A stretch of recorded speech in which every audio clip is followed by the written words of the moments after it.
A gute Woche, a good Yom Tov. We're celebrating Yitzchak Kislev. So we'll start off with something about the Alter Rebbe. The Alter Rebbe's put mainly three Sforim. We have the Alter Rebbe who published the Tanya, the Alter Rebbe who wrote the Shulchan Aruch, and then the Sidur. And like the Rambam, we have the Rambam wrote a Sefer on Halocho, the Mishnah Torah, and he has the Meri Nevuchim, which is in the Machshava. The Alter Rebbe also has these two Sforim, the Tanya, which is in Machshava, and the Shulchan Aruch, which is the Halacha. But then the Alter Rebbe has a Chibur of the Sidur, which is a combination. It's Alpi Pnimis Torah and Alpi Halacha. It's somewhere in between Nigla and Nister. But let's take a word here. Someone asked me this week, someone from Toronto, and he asks the question that in the Siddur we have, in the Brochos Slach Lonu, we have the wording is Mechol Lonu. Take a regular Siddur, an Ashkenaz Siddur or Sfard Siddur, so it's Mechol Lonu or Mechal Lonu. So he's asking why isn't the Chabad Siddur is the wording Mechol Lonu. So what you have on the left of the screen is from a Siddur which is about 30 years before the Alter Rebbe, perhaps a bit more. A Siddur-based tefillah of Reb Zalman Henna, and I believe the Alter Rebbe used this is very meduric Siddur, very accurate Siddur. He was like a master of diktuk in his time, contemporary of Baal Shem Tov kind of, and Rebbe Yaakov Emden was a major opponent of his, and there were a lot of polemics between the two. At any rate, this is the Siddur which I got this from. And then we have here, at the bottom of the page on the left, we have here the from the same Siddur, from the Alter Rebbe Siddur, from which is found a few years ago in the library in Moscow. This is of the first print of the Alter Rebbe Siddur from the Tovkov Samach Gimel. Okay. So what we're seeing here on the right of your page is, again, the question is, why Mechol Lonu rather than Mechol Lonu? And the answer is, it's very much Al Pi Kabbalah. And that is that Mechol Lonu equals a gematria of Hashem's name. We have Hashem's name, Yud Kei Vav Kei, that's 26. And if Yud Kei Vav Kei, as you can see over here, is spelled Yud Vav Dal Hey Yud Vav Yud Vav Hey Yud, that equals 72. So we've got here a Yud Kei Vav Kei, that's the Shem Ayin base. Now Slach Samach Lamed and Ches is 96. That would be Yud Kei Vav Kei, the Ayin base, plus the Yud Kei Vav Kei is simple. So that's 26 plus 72 would bring you to 98. So that's what he's saying here on the first line. That Slach is a remes to the Shem Yud Kei Vav Kei. Now let's take a look at the Shem Ekyeh. But I remember hearing a tape, but Rebbe said, instead of say Ehyeh, he said Ekyeh. So that you take a look here at the word Ekyeh, and then we look at the word Mechol Lonu. Or let's go first, Mechol Lonu. Mechol is 40, 48. 54, 84. 84 plus now is now 114, 164, 170. So Mechol Lonu is 170. And let's take a look at those words, Aleph, Hey, and then Yud and the Hey. So that's, Aleph is 111, and then the two Heys is 15 and 15, so that's bringing you to 30, and Yud is 50, so 50 and 111,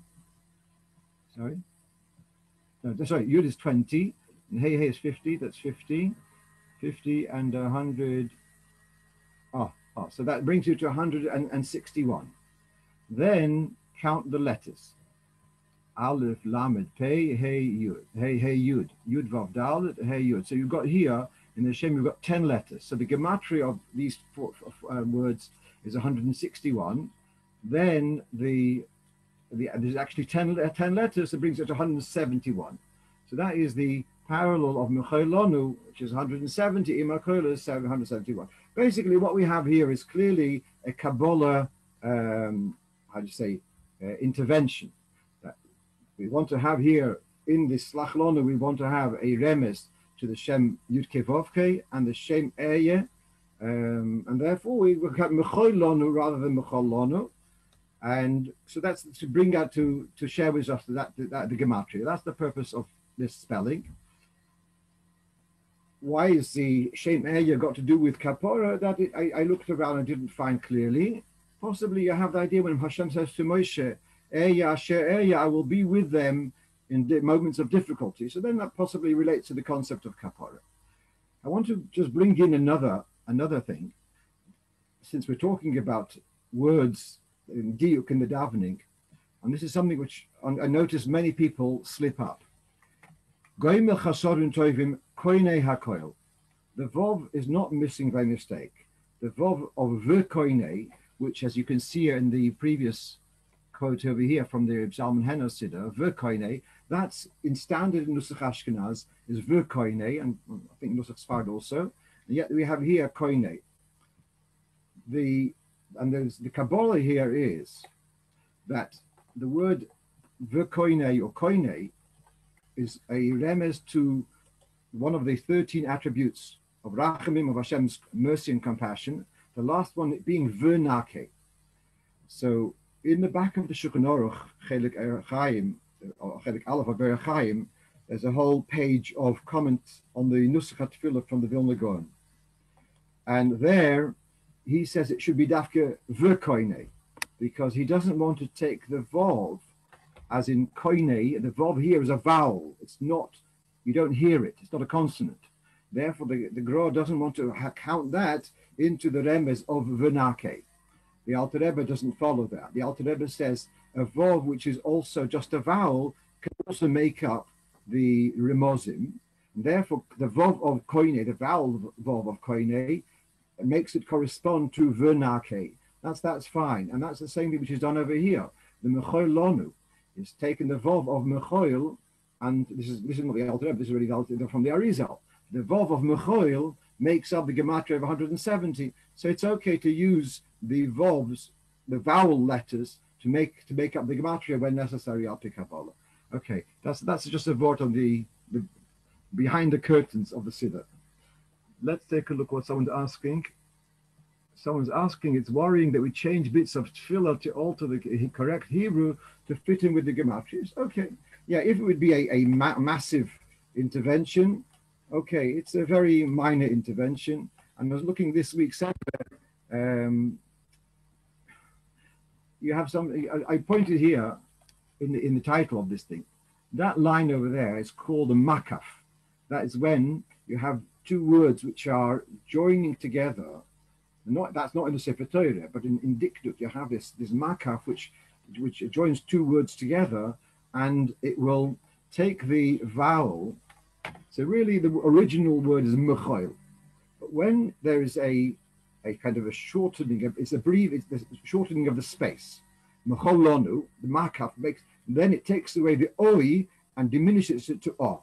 So that's the makaf has reduced it to mecholonu. So mecholonu is not incorrect. It's just as if there's given a bit more emphasis. Like we have also in the variations in davening, kol hachaim, mechol hachaim, al kol masha brocho, kol masha brocho. So you sometimes have this change. It depends a little bit on how the sing-song of the words is. Like we have actually even lahavdol in English, is it advertisement or advertisement?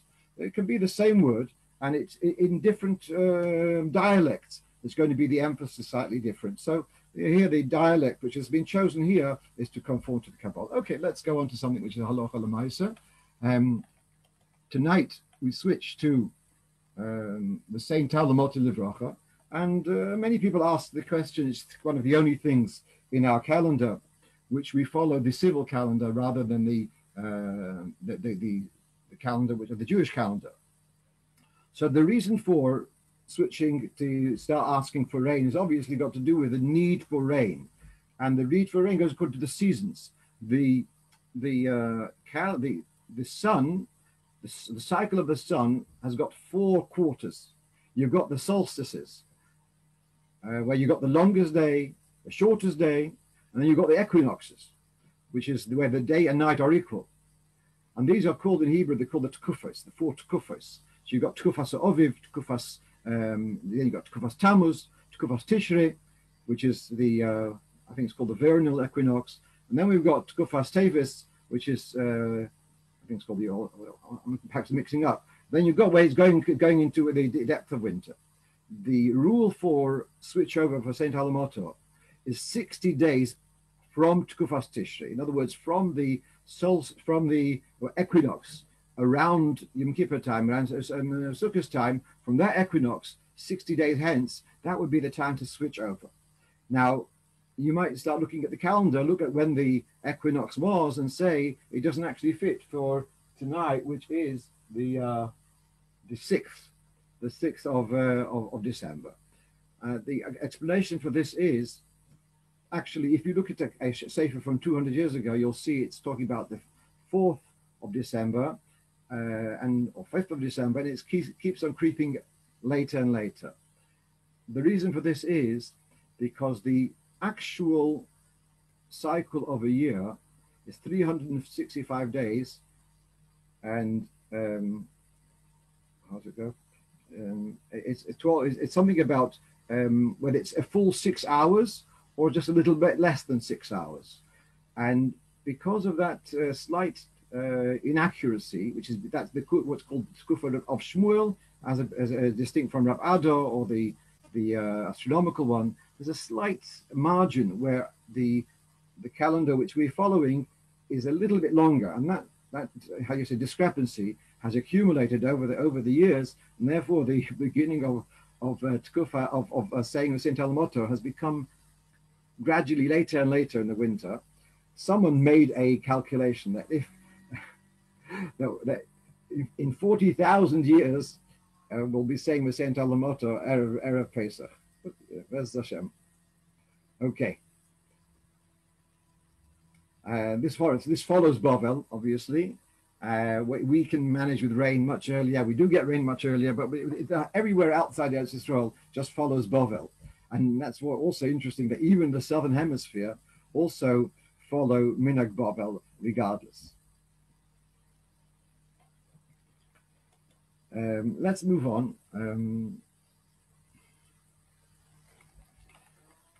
Someone's asking that we have a worry that Pesach might be not in Chag HaOviv, not in the Chodesh Aviv, you mean?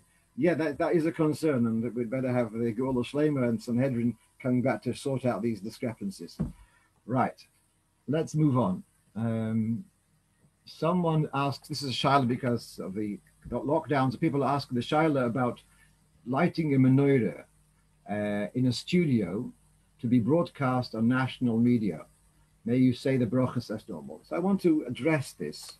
The public menorah is relatively a new minhag, which goes back, let's say, from about 40 years ago, perhaps 45 years ago. And the various people have written about this and questioning it. I've written about this in the Sefer Nesivim B'Zdei HaShlichus, Volume Aleph, extensively, basically to explain that we have the concept of the menorah lit in shul, and the poskim go to pains to explain that no one is yotze from the menorah in shul. So why are you lighting it in shul? So one of the reasons they say is persuminis. Actually, there are numerous rishonim who say that the menorah is lit in shul for the benefit of those people who, for some reason, whether because they don't have the money, or they don't have the house, or they don't have the seichel, whatever it may be, they may not be lighting a menorah at home. And like this, they will be yotze with a menorah lit in shul. And now, before you start jumping up and down in protest, the question is, the very person who lights the menorah in shul, he has to go home and light menorah again with a brocho. But he has to make a light again at home. It's not yotze. And so therefore one has to understand a bit more subtle over here. It says in the Gemara, a person who's walking in the street and he sees a Ner Chanukah. So Rashi says in the Gemara in Bar Shabbos, It means a person who doesn't have, for some reason, he doesn't have a menorah, he doesn't even have a house, and he sees a Ner Chanukah. So he is not fulfilling his chiyuv, his personal obligation, but he is participating in the persumanissa experience. He's seeing a menorah, he's remembering the inyan of Chanukah. So should we say, on the receiving end, but he can make a brocho also in. What seems to be by the menorah in shul, that since the people who see the menorah will be on the receiving end of persumanis, so we are able to make a brocho also in say no such a thing. So we are allowed to make a brocha to provide the those who are out there, that they should be on the receiving end of the persumanis. So therefore, in a shul, you light a menorah, and people, there's no one there who's not going to light a home. Okay, we'll say it's because of minhag. But if there's someone there, so he's yoitz to the inyan of persumanis. Though that same reason, that same logic is valid for the menorah in the public square, the only difference is that the Meforshim say that the lighting of menorah in the shul is zeichel mikdash. You cannot pick holes in that one, because what about tonight? Every day the zeichel mikdash should be every day. But be that it may, one of the things that the zeichel mikdash is which side of the shul you should light it. Why we light it in shul in the morning by halal as well as by night. Because the menorah in the morning also according to many meforshim.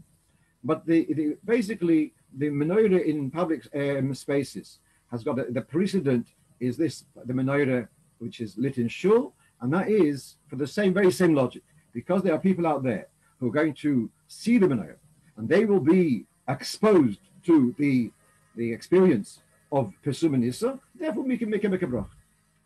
This is all very well if you're talking about a menorah, which is taka with flames, and with a wick and a flame, you can make a bracha on that. But here, if someone will be turning up his computer, and he'll see that in this place they are lighting a menorah, but he's seeing it through the screen. He can't make a bracha shas and this and say no over screen. It doesn't seem right.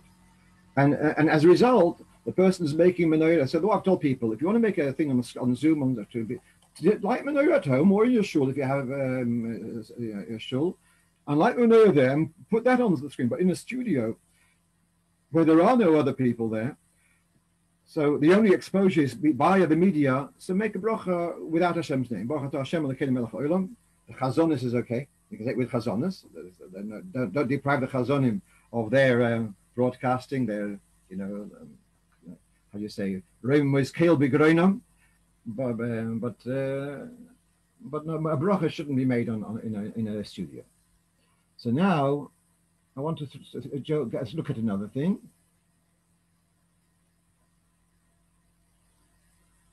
Looks like it's not on the list of questions, but fine, doesn't matter. It's on the screen. What about menorah, lighting menorah with a gas lamp? Beautiful, these gas lamps that you buy from camping shops. Very beautiful light. It almost looks like a fluorescent light. As you say, it's too good. It's too good. It's not okay as far as the Aniyah's diet. It's not okay for lighting menorah. But the reason is, if you take about this kind of lamp, you'll see that inside there is a little bag. There's a cloth bag which surrounds the flame. There's a small flame. You don't see the flame. The flame warms up the inside of the bag. The bag is impregnated with particles, which when they become hot, they start glowing. So the gas lamp, you don't see a flame. You're seeing a glowing particles.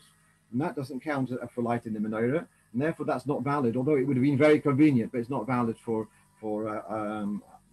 lighting menorah, Lanier's deity. I know some people say it's okay, but I need to be, as far as I understand, it's not okay. Okay, the next thing which we have on the list is about a menorah in a public place.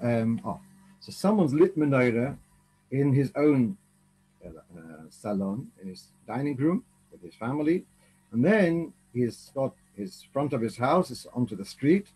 So this is the picture is taken during the daytime. But he wants to light the menorah again on the street, so the passers-by should be able to should be able to see the menorah.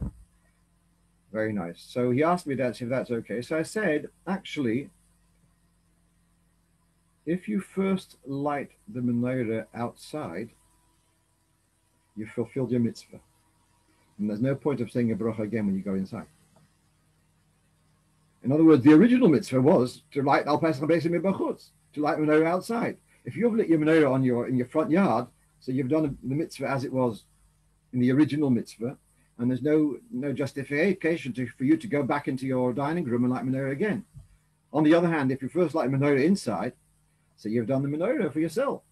You haven't fulfilled the idea of Pesum and Issa. In other words, if you light the menorah outside, you've done Pesum and Issa, and you've fulfilled your personal shiur. If you first do your personal shiur, you missed out on Pesum and Issa, then you are allowed to light it again outside in order to project the idea of Pesum and Issa, so that people should pass by. He asked whether you need to have a minyan. So actually, in the Mishnah Berurah, he brings from Rabbi Yaakov Emden, on a Friday, when do you light menorah in shul on Friday? So normally we try to have a minyan in shul when we light the menorah in shul.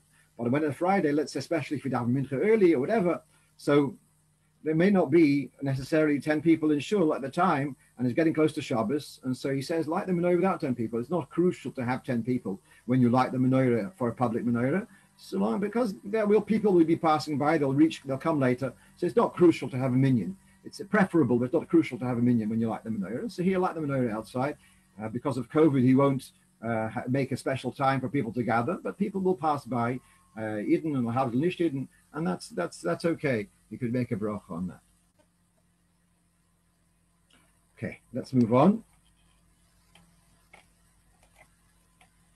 Someone's asking, is pomace, I hope I'm pronouncing it right, is pomace oil, olive oil, equally acceptable for the menorah?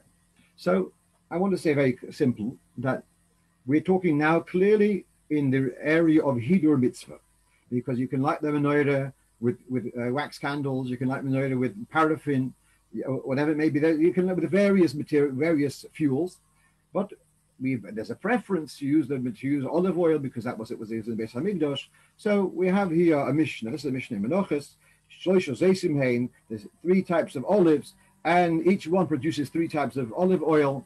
And you got the first olive is Megaga Berisha Zayis from the top of the tree, so it's well exposed to the sun. You squeeze it, you push it aside of the basket, and then we have the next one, Toan Bakoida. You put on weights of a beam or stones, and then that's the second quality. And then Choza B'Tochan B'Toa. And then the third thing is if you grind it to produce oil, that's the third quality. And then it goes through all the different levels of quality of olive oil. First of the first, second of the first, the different levels of where the olives grow. At the top of the tree, middle of the tree, bottom of the tree, more exposure to the sun, less exposure to the sun. So these produce different qualities of olives, and therefore different quality oil. And the one which is only produced after crushing is the least quality. The pomace oil, apparently, from my reading of up on it, is that it's produced by a chemical reaction. They put in some kind of chemicals into the, I don't know what the word in English is, but it's like the dregs equivalent of making wine. Here it's from oil. They squeeze out olives and they add some kind of chemical, and that stimulates that the oil should flow out. So it's not top quality olive oil. It's the least quality olive oil. It is valid, but if you want to say if it's muhuder, no, it's not the best muhuder. It's the least muhuder amongst olive oils. Mr. Odd is adding here, he wouldn't use pomace oil for food purposes. As I just mentioned, there are chemicals, and you're mentioning that it might be carcinogenic, which obviously wouldn't be a good idea to put in your salad. Okay, so that's the pomace oil. Let's move on then. So I'm not there yet. Okay. Right. Very, very important point. And that is the question of a question of muksa. Because Chabad minhag, not only Chabad, many Chassidim have the minhag to light the menorah dafka on the other side of it. It says in the Gemara that the Gemara Midrashim that you have the Mezuzah bimin, Menora be mismoil, Mezuzah be mean, and Balabayis is be'emsa, and his Mezuzah be mitzvahs. There's an emphasis of having the Menora on the opposite side of the Mezuzah. I had the privilege of learning with the late Rav Padve, Brocho. I once went to him Chanukah. He lived on Kayslev Road, I don't remember which number it was, but he had where the room where you learned, which was the back room, there's a doorway which kind of went to a balcony which overlooked the garden. And he put his menorah there, at that doorway, which was, no one could see it, not even from the gardens. But he would follow the same as Arminik, that to light the menorah in the doorway rather than by the window. There's a famous answer of the Rebbe about why we don't light the menorah in the window. There was the Rosh Hashiva in Torah Vodas, Reb Moshe Ber Rivkin, Rebel Rivkin, and he lived on the corner of Eastern Parkway and Brooklyn Avenue, in that big building. He lived over there, and the Rebbe passed by and he sees how his menorah is in the window, and the Rebbe says, writes to him, whatever, but it's published. One of the reasons why we don't light in the window, if you have the more old style menorahs, which would be with a back. So the back would be, if you light the menorah, can be visible in the window, it's not visible to the inside. He gives a couple of reasons, but the simplest reason is we want to keep to lighting the doorway. So that's the minhag in any case. I'm not going to go into the details now, but the question has become for Shabbos. Especially if you've got toddlers in the house. What I did see is that even if you have a doorway which doesn't have a door, and therefore the mezuzah there is not according to everyone, according to the Rambam, you don't need to have a mezuzah if there's no door. But for as far as this is concerned, it's okay to have the menorah in such a doorway. I have my house, I have a doorway between the kitchen and the dining room. There's no door there, and we have the menorah over there on the opposite side of the mezuzah. The question is, what happens on the Friday night if it is in the doorway and you've got little children and you're worried about moving it? Or you're worried about them bumping into it, etc. Or you worry because you want to close the door. It's getting cold. So this time of the year, it is sometimes a little cold. So we all know there's a concept of bosses l'dover ha'osu omot. We know that we put the challahs on the table so that they should be there at the onset of Shabbos as well as the candlestick, so that in case you want to move the table, you should be allowed to, because it's a bosses l'dover ha'osu omot. So when you've got on the same surface a davar ha'osu, a davar ha'muter, then the surface does not become muksa. It's not so poshut. There's several factors which one has to take in consideration. First of all, when we say you want to move the table, and you're allowed to move the table because it's got the candlesticks and it's got the challah. Why are you moving the table? Because you want to use the table. Here, why do you want to move the table or the chair, whatever it may be? Because you want to protect the menorah. You want to protect. So then the purpose is there. Normally it's for the motive is a davar hamuter. Here the motive is lechayra davar ha'osu. Second point is that when you've got challahs at the table is for eating. So all right, so then the challahs are at least as important at the table as the candlesticks are.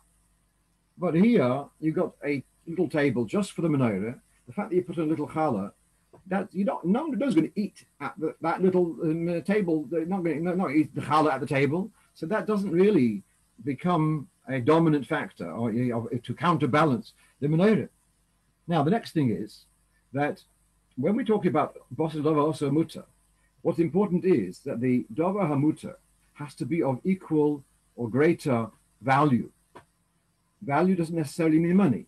Has to be of greater importance than the davar ha'osu, which is interesting because challahs. So normally we say in Shulchan Aruch that you have the flame and the challahs. What's the muksa? The muksa is the flame. So what would you prefer? To have a flame and go hungry, or to have challahs in the dark? You have that choice. I think I would go for to have my sandwiches in the dark. That's so between flames, between light and challahs. So the chal. But you know what? my candlesticks, I bought them a long time. Yeah, my wife's candlesticks. They're quite expensive.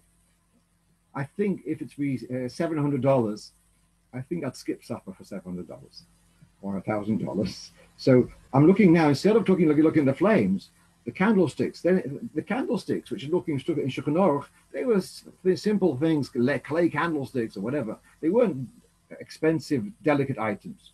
One uses them for other things also, as a little container for trinkets. Our candlesticks, our expensive candlesticks, you wouldn't use them for anything else. So I think they come under the gather of muksa machmas kasorin kiss. So they are a big muksa. So you have to counterbalance not only the candles, the flames, but you have to counterbalance the candlesticks also. Well, so you're going to put something down. And then what are you going to put down? Let's say you're going to, you know what? You're going to put down on your little menorah tray, you're going to put down a mincha. Oh, the mincha is going to be the counterbalance. You know, in my house, I've got about 75 mincha. Hashem, souvenirs for bar mitzvahs, chasnas. It's a davar choshev. Of course, it's got holy words in it, but to say that it's got a counterbalance to the presence of the menorah, so the putting something, and I'm saying this also because it's also relevant for the people pick up the Shabbos tray, the candlesticks by putting a candy on the tray, which is very, very questionable because of what I've just said. Does it? Why are you moving it? And does the thing which you put on it, does it counterbalance? I was brought up with the never movement. Just say they stay there for the whole of Shabbos. At any rate, so moving the menorah with the table, because you put a dover heter, is highly questionable. And I would say simply, instead do moving it kilachayat. Move the table. If you need to move it out of the way, move it, push it with your foot slowly, move it out of the way in a safe place. Do it kalachayad, and that's permitted. Muksa, it may be moved kalachayad. That's the simplest solution which I can come up with. Okay, let's move on. Another Chanukah question. Two people asked me. One fellow called me up. He has a balabos who's traveling to Thailand. In the middle of Chanukah, he bought tickets and he's traveling to Thailand with the family for holiday. After all this lockdown, as you say, I can't forget in Emerson if you want to go on a holiday. But he didn't realize it's in the middle of Chanukah. He's leaving the town. He's leaving about 12 o'clock at my day, 11 o'clock my day till he gets to the airport, etc. He arrives in Thailand, let's say 7 o'clock in the morning. So there's no air, and I don't think Thai air appreciate people lighting menorahs on their, in the kitchen there or something. I don't think that's going to work. And someone else called me again. He also, his son is in America, in Detroit, whatever. Coming once he has able to come home for a few days for Chanukah. Bought the ticket during Chanukah. So he's traveling from Newark Airport. The flight is at 5 p.m. He's going to arrive in Europe. He's going to arrive in the morning. So what's he going to do about Menorah? So in Newark, I asked to try and find out. Perhaps there's a shul in Newark. He could get a minyan, or even if not, in the shul they might have facilities to light a Menorah, which is self-questionable, but fine. But this fellow going to Thailand. So then the question is like this. It says in the Gemara story about someone who was in Germany, who was married, and he was in yeshiva away from home, and he says he doesn't need to participate in the menorah lighting here because back home his wife is lighting. So I'm looking into the question like this. So someone is traveling from Ukraine to Thailand for a vacation. How about if he asks a neighbor of his, a friend of his, do me a favor, and listen this time, go to my house, here's the key, you light my menorah in my house, my window, whatever it may be, light my menorah for my money, for my oil, and do it on my shlichus. Is there any value in that? So you have in the Gemara, it says his wife lit the menorah for him. So there's a sefer specializing in hilchos traveling. It's called Ahalech Ba Mitecho. It's written by Rebbe Stern. who wrote the Shayas HaTshuvas B'Tzel HaChochmah. He was, for a number of years, he was the Rov of the Kehillah in Melbourne. And he was very sensitive to traveling and the complications, especially, dateline and stuff like that, and being in different time zones. He's very, so he specializes in this area. But he takes the view that it does not work to have someone else other than your wife. If someone was staying home and they like your Menora, your Yotze. But just to have your Menora, you're not there, so you're not Yotze with that. Listen, he does not bring any proof to that. So what I would say is, there's no chance of them lighting in the plane. If this is going to, this might work, it might not work. So no hard and fast answer on that. It can't do any harm if then someone else will light the menorah on their behalf, and this way possibly they're Yotze because their menorah has been lit in their premises. All right, let's go to a non. So someone's asked, what should the shul Beis Chabad do to facilitate this person? We're lighting a menorah in but they're not Yotze from the menorah in shul. The Alter Rebbe said in Tanya, which you had a couple of days, that when the Chazan goes to the Yomid and says Kedusha, so the Omshe Besodus are Yotze Kedusha. But I don't know whether they're Yotze menorah. If they don't see a menorah, I don't think they can be Yotze without seeing a menorah. If there is, as I said back to this in Newark, if there was a place where there's a public menorah in Newark, at least there could be Yotze, what we said before, the idea of seeing a Roya Ner Chanukah, even though there's no one's Yotze Choyvas Gavro, because it's not their house, but at least they can be seeing a Ner Chanukah. But if they're on the plane, and unless we make such a big menorah that they can see it from the planes. Okay, lass mich gehen weiter. Someone asks the following question, not a Chanukah question, gluten-free crumpets. So, as you see, it's got here, it's Warburton's, which is a national company. It's not a Jewish company. It does have LBD, I think. And as we know, the LBD doesn't necessarily cover for the questions of Vayishlach. So therefore, they're asking the question, is it a question of Pas Yisrael or Pas Akum, etc.? This was the question. So I was curious, you say it's gluten-free. What grain is used here? So it's apparently they use rice or maize. They use other grains, not from the Chameshes Mini Dagon. So therefore, it's clearly in Shulchan Aruch that this does not come under the gather of Pas Akum, because it's not made from those grains. But the story doesn't stop there. The question is, what about Bishul Akum? In other words, the Halocho of Pas is more lenient than Halocho of Bishul. So, for example, the concept of Pas Palter, the fact that it's made by a commercial baker, is permitted by bread. It's not permitted by, according to most poskim, it's not been permitted by other things. The reason for that might be that bread is a staple, much more of a staple than baked beans or cooked potatoes. Bread is more of a staple, and perhaps because of that, the Chachamim allowed us to use Pas Palter, but they didn't make that concession. It could also be that cooking involves more ingredients, bread is a more simple product, whatever the reason may be. But there are greater concessions in Halacha for Pas than there are for Bishul. So having confirmed that there's no problem of Pas because it's not made from any of those 5 grains, we still have to deal with, is it subject to Bishul Akum? The rules of Bishul Akum are, there's 2 main rules. It has to be something which is inedible raw, and it has to be something which would be served at a fancy do. It's Oila al Shulchan Melochim Lelafes es HaPas. Would it be served as a fancy do? So my little bit of research into crumpets turns out that at least in England it's a choshev food, and it wouldn't be out of place to serve crumpets at a fancy do. So then I do see that there is a concern of Bishul Akum. So now let me just see the questions over here. Someone's pointing out that LBD have a special mark for Pas Yisrael products.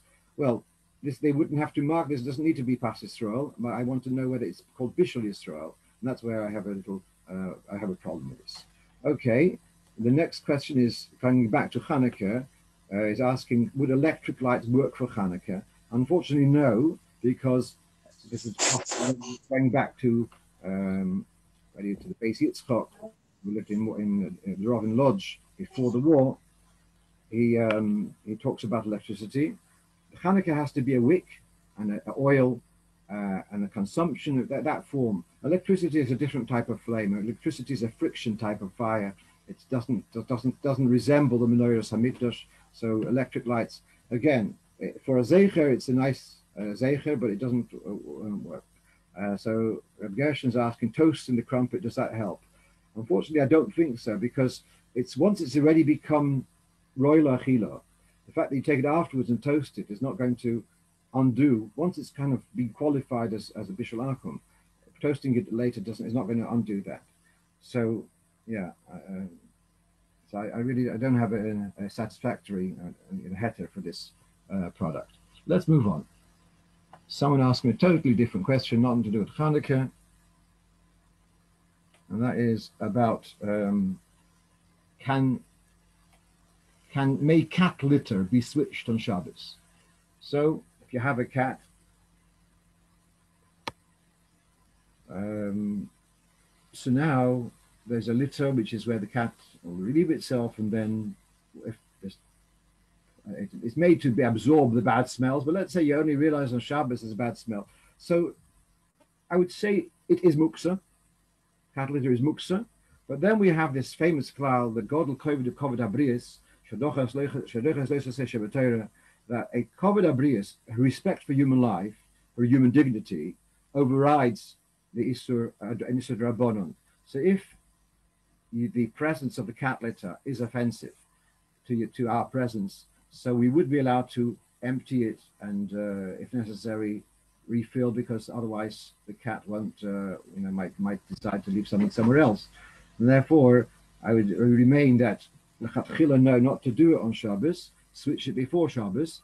But if on Shabbos it's in an area where you are using that area and it's bothering you, so then we could rely on the concept of Kovid Abrius to allow you to switch it on Shabbos.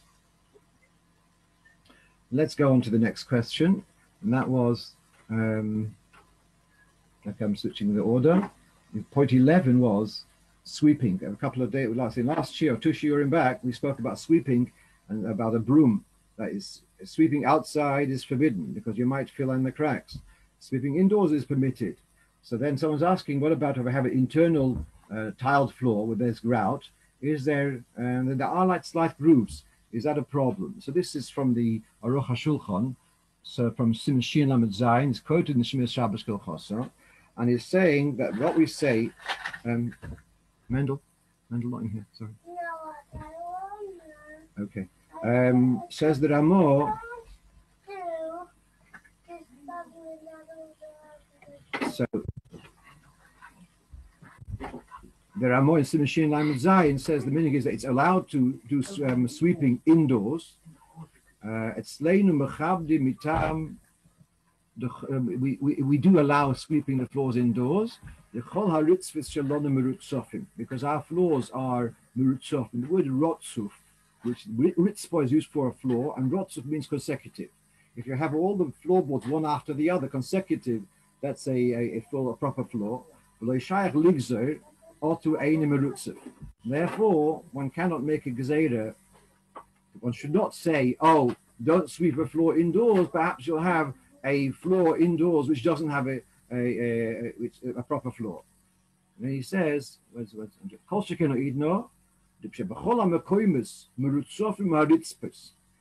everywhere in normal practice in houses, it's not like the mud huts which had floors made of earth or sand. Our floors are made with floorboards. That's before the carpet, wall-to-wall carpet. Don't worry, no difference whether it's wood or wood floorboards or stone tiles. We don't have to worry about the little gaps between one tile and the next. When it comes to sweeping, to say that you're going to do sweeping to fill up that crack, those types of cracks, that's not an issue. Because the space between one tile and the next is so minimal. And therefore, you don't have to worry about it. So here you have very clearly the question. The good question was asked by the Aruch HaShulchan, and he says in indoor floor, even if there are slight gaps between the tiles, but that's not an issue to worry about. Let's go on then. Let's go on to the question 10.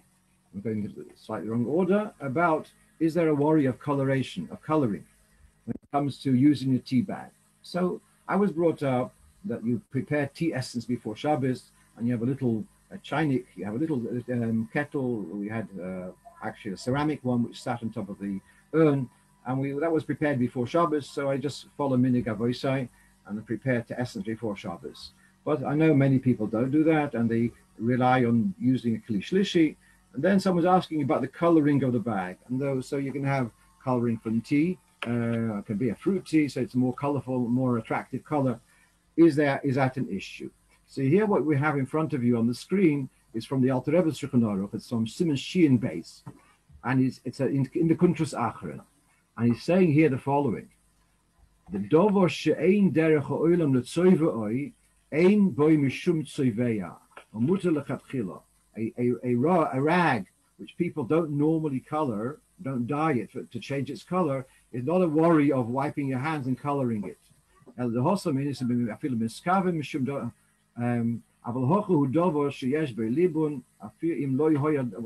skip the next piece. He says, if you'd say, so there is mention in Shulchan Aruch about if a person's got a cut, about using a cloth which is going to be colored by the blood. So the Alter Rebbe says here, you have it in Isha Shapir Sonido b'Shabbos, and it says it should be also for her to place a much, to place a cloth there to absorb the bleeding. The Ace of Tzeveya, like you're not allowed to put a beged, a garment on a wound, on a bako to absorb. But the Bis Yosef clearly in Siman Shin Gimel talks about putting such a pad in place to absorb the bleeding. Tosfos has discussion whether it can go out with the pad to the street. But no one's worried about Sevilla, about coloring the pad. The reason must be Mishum Detnan, Muchshis Kino Lenidoso. It's been designated for absorbing the bleeding. Hainu Shem Yuchid Lekach. Uadim Shameres Linyan Libon. So the Alter Rebbe lays down here a cloud. But if it's something which is miyuchid for this purpose of getting soiled in use, then you don't have to worry about coloration. And so therefore the tea bags are miyuchid for making tea, and afterwards you throw them out, and therefore one doesn't have to worry about the coloring of the tea bag.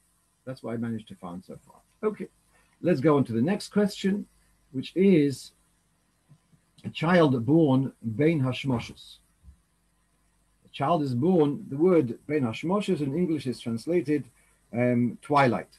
Twilight means between the two lights. In between the lights, you've got the light of the day, which is the sun, and then after the sun sets, a little while later, the stars are visible. The moon, the beginning of the month is even visible before sunset. The end of the month, the moon is visible in the morning, but not earlier in the evening, in the early evening. Anyway, that's what Ben Hashmoshes is. The Shamash means the servant. The sun is a servant by day. The moon and the stars are the Shamoshim by night. And Bein Hashmoshes, you've got this time between, which is Sofek Yom, Sofek Laila. We're not sure whether it belongs to the day, doesn't mean whether it belongs to the night. And the child is born then. So now we've got this question about celebrating a birthday, which is not really a major halacha question. It's a celebration. But still, we want to have guidance in halacha. So the important birthday will obviously be the bar mitzvah. So now the question would be, in Chabad the minhag is that a boy starts wearing tefillin 2 months before the bar mitzvah. But some kehillas, they wait mamash till the day of the bar mitzvah. So now, if he's born into twilight, between Yotes and Chof Kislev, not this year, yeah? So then, does he start filling on Yutes? So the Mishnah Berurah in Siman Nun Hey, because Siman Nun Hey, why is it in Siman Nun Hey? It's not Hilchos Bar Mitzvah. Siman Nun Hey is about Tefillah B'tzibur, what constitutes a minyan. So it talks there about a child becoming Bar Mitzvah. So there Mishnah Berurah says, when you have this as a suffix, so you'd have to go to Chumrah, which means you'd have to say that the boy should wear tefillin the day before. Because even though it's only misafik, but you have to start the day before. And therefore, coming back to this question, also with birthdays, so one would have to celebrate the birthday the day earlier rather than the day later. Two points which connected to this. Very often people ask about a yortzeit. And the end of life could also be sometimes on the Shvissen, but it can be also Ben Hashmoshes. And there also I follow the view, again, as discussed in Poskim, that to take the earlier of the two, the earlier of the day rather than the later day. And there it's a simple logic, which is because the Inyan of Zikorin, the Nifter is waiting to be remembered. It shouldn't be that the day has passed and the Nifter is saying, why didn't they remember me? So if it's a day earlier, it's okay. If it's a day later, then there can be that someone over there has been worrying, why haven't they remembered me? Okay, one more point, which is, I think, a very important point.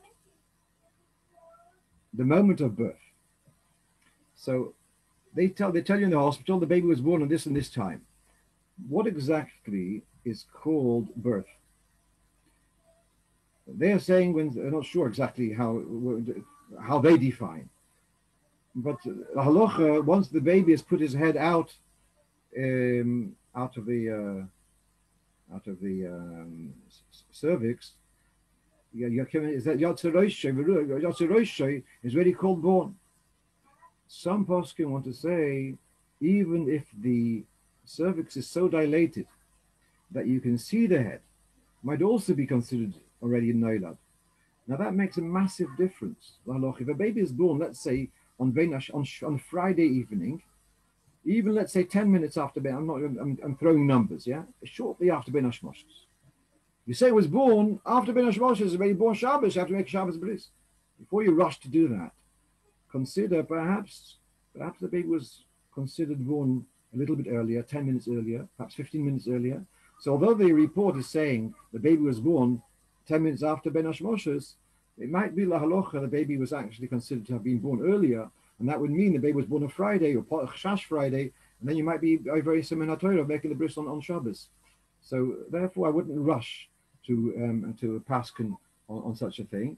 And coming back to the birthdays, so following this approach, it looks like when you have a baby born Ben Hashmoshes, one should actually consider the first of the 2 days, of the two options. The earlier one should be the day of celebration.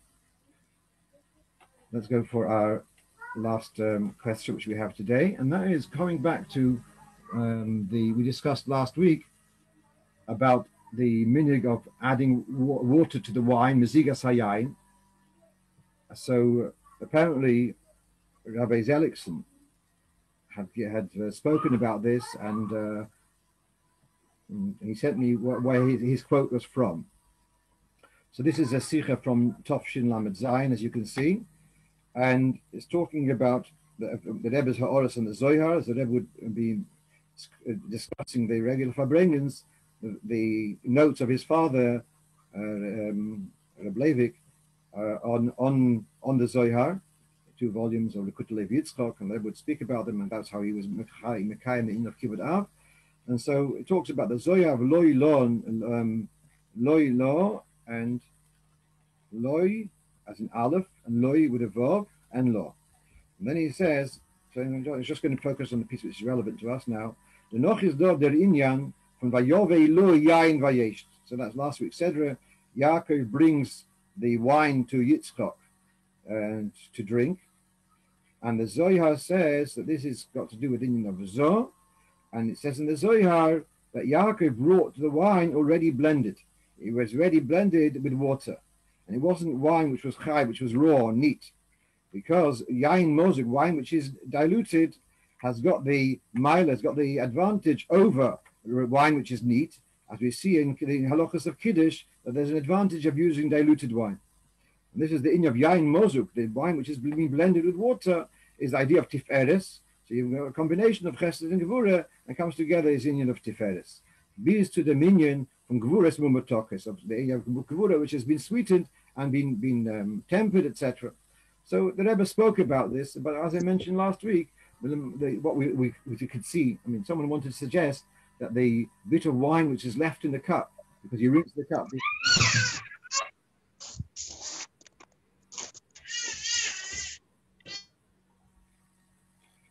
The little bit of wine which is left in the cup serves to dilute the wine. I think I'd say it would be first to have the wine and then to add the water. It seems it mentions about adding water by Noida Lacho. But we saw by the Rebbe, they brought the cup to the Rebbe, and he took a tissue, a napkin in American, and he wiped it from the inside and the outside, and then he left it on the table for Rabbi Mentlik, and then Rabbi Mentlik would pour in the wine. We never saw the Rebbe adding any wine any water to the wine. So as I said last week, it could be that mentioned Shulchan that our wine is actually better without diluting. It could be another thing that maybe already wine added in the production. The poil in Chabad we haven't seen this minute. Others, everyone Kunara and Nara Pashta, each one follows them in the Mendel Safin is pointing out that this inyan of Mezuzah Hayan is in this week's Torah. Right. And Reb Gershon is pointing out that old wine was like liquor, which was a very strong, which needed diluting, whereas the modern wine is much more mild, and therefore it doesn't need to be diluted. I just want to finish off. I've got another minute or so. I had a phone call from a person who some of you might recognize. He lives in Israel, Nachas HaChabad, and he's been struggling financially for many, many years.